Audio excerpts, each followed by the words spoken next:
ये आकाशवाणी रायपुर है। छत्तीसगढ़ी समाचार बुलेटिन के संग शुभा मिश्रा के जय जोहार। अब सुनो आज के प्रमुख समाचार।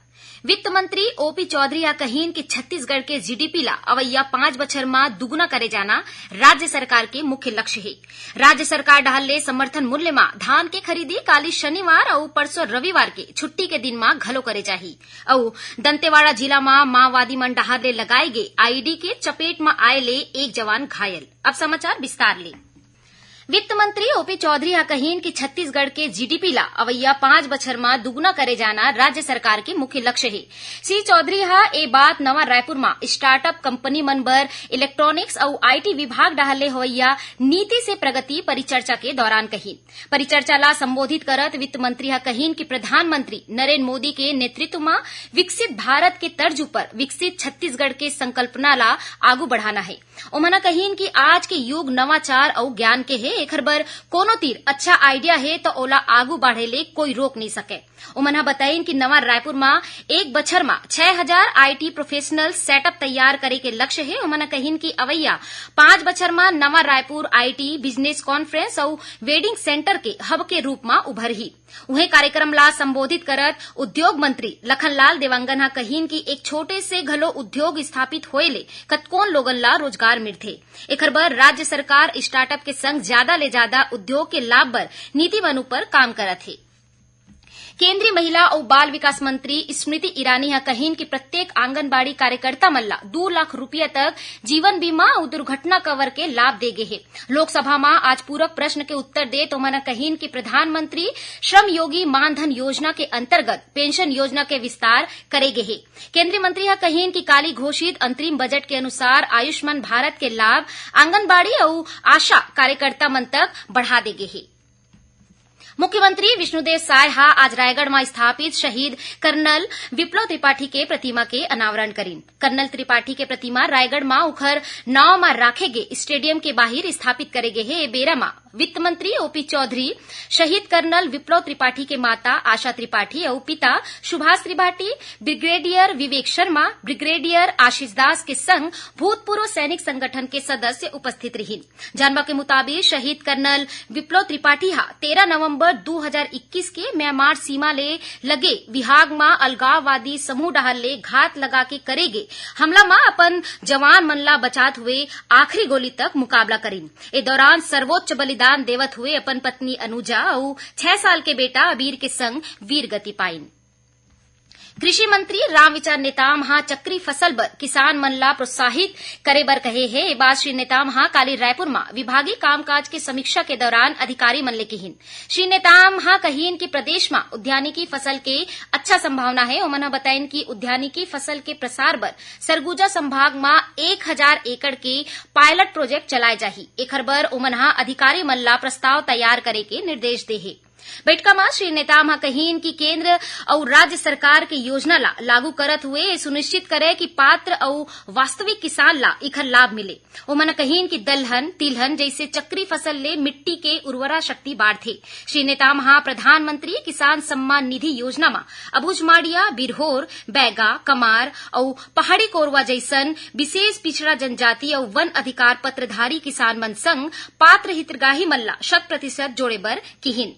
छत्तीसगढ़ी समाचार बुलेटिन आप मन आकाशवाणी रायपुर ले सुनत हौ। खबर ले है आपकी वास्ता और खबर के विश्वसनीयता ले है हमार वास्ता। आकाशवाणी समाचार रायपुर के प्रादेशिक समाचार बुलेटिन के संगे संग हमार समसामयिक कार्यक्रम आप रेडियो के संग अपन मोबाइल में घलो सुन सकत हो। आकाशवाणी समाचार फेसबुक, ट्विटर और यूट्यूब में घलो हावय।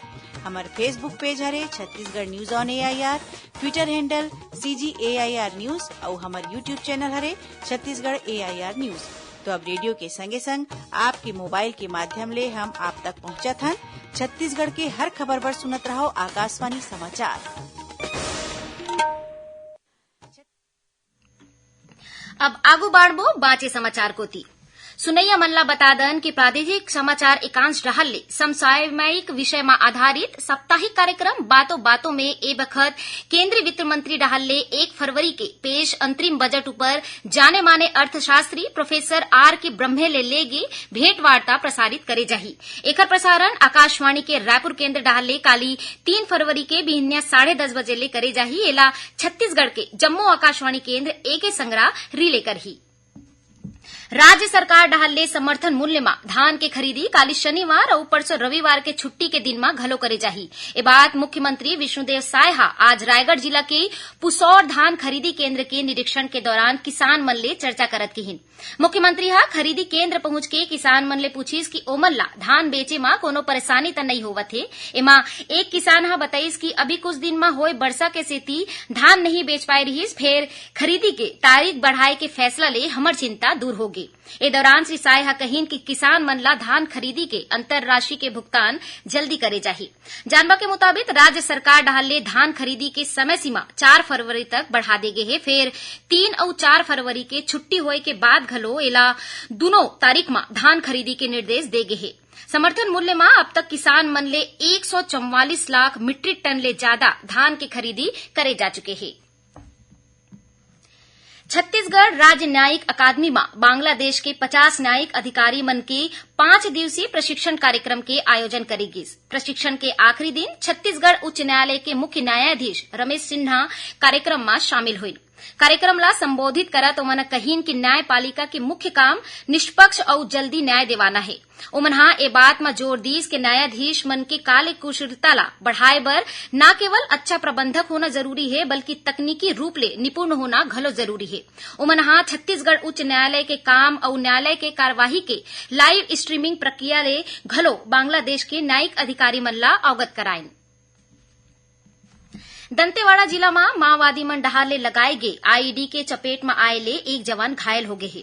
जानवा के मुताबिक मालेवाही थाना क्षेत्र में सड़क सुरक्षा बर केंद्रीय रिजर्व पुलिस बल और सीआरपीएफ और पुलिस के संयुक्त दल रवाना हो रही। इसी दौरान घोटिया मोड़ तीर आईईडी विस्फोट होए ले सीआरपीएफ के सहायक उप निरीक्षक घायल हो गिन।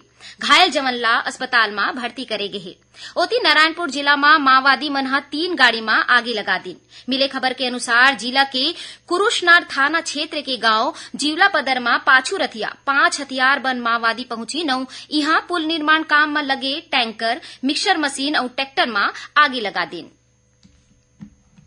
आकाशवाणी के समाचार सेवा प्रभाग रायपुर हा अपन आने आने क्षेत्रीय समाचार इकाई मन में पूर्णकालिक अनुबंध के आधार में संपादकीय, कार्यकारी और समाचार वाचक सह अनुवादक के रूप में नियुक्ति बर अनुभवी उम्मीदवार ले अर्जी मंगावा थे। एकर पूरा जानकारी newsonair.gov.in वैकेंसीज में हवे। अर्जी जमा करे के आखिरी तारीख 8 फरवरी राखे गे है। ए अनुबंध हा 2 बछर बर राखे गे है। आवेदक के उम्र 58 बछर ले ज्यादा नहीं होना चाहिए। उखर मंतिर पत्रकारिता में स्नातकोत्तर उपाधि या फिर स्नातकोत्तर डिप्लोमा के संगे संग कोनो समाचार संगठन में 3 बछर के कामकाज के अनुभव होना जरूरी है। अब थोरकुन समाचार सारमा। मुख्यमंत्री विष्णुदेव सायहा कोरिया जिला में नवीन पुलिस सहायता केंद्र पोड़ी बचरा के शुभारंभ करीन।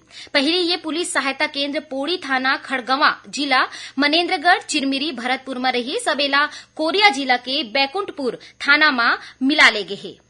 और छत्तीसगढ़ व्यावसायिक परीक्षा मंडल व्यापम डहार ले ग्रामीण कृषि विस्तार अधिकारी भर्ती परीक्षा के आयोजन 4 फरवरी के करे जाही। एकर बर प्रवेश पत्र जारी कर दे गे है। अभ्यर्थी अपन प्रवेश पत्र व्यापम के वेबसाइट ले डाउनलोड कर सकत है। आखिर में प्रमुख समाचार एक घाव फेर। वित्त मंत्री ओपी चौधरी कहिन कि छत्तीसगढ़ के जीडीपी ला अवैया 5 बछर में दुगुना करे जाना राज्य सरकार के मुख्य लक्ष्य है। राज्य सरकार डहाल ले समर्थन मूल्य में धान के खरीदी काली शनिवार और परसों रविवार के छुट्टी के दिन में घलो करे जाही। और दंतेवाड़ा जिला में माओवादी मन डहाल ले लगाए गे आईईडी के चपेट में आए ले एक जवान घायल। एक संग छत्तीसगढ़ी समाचार बुलेटिन इहे सिरावत है। जय जोहार।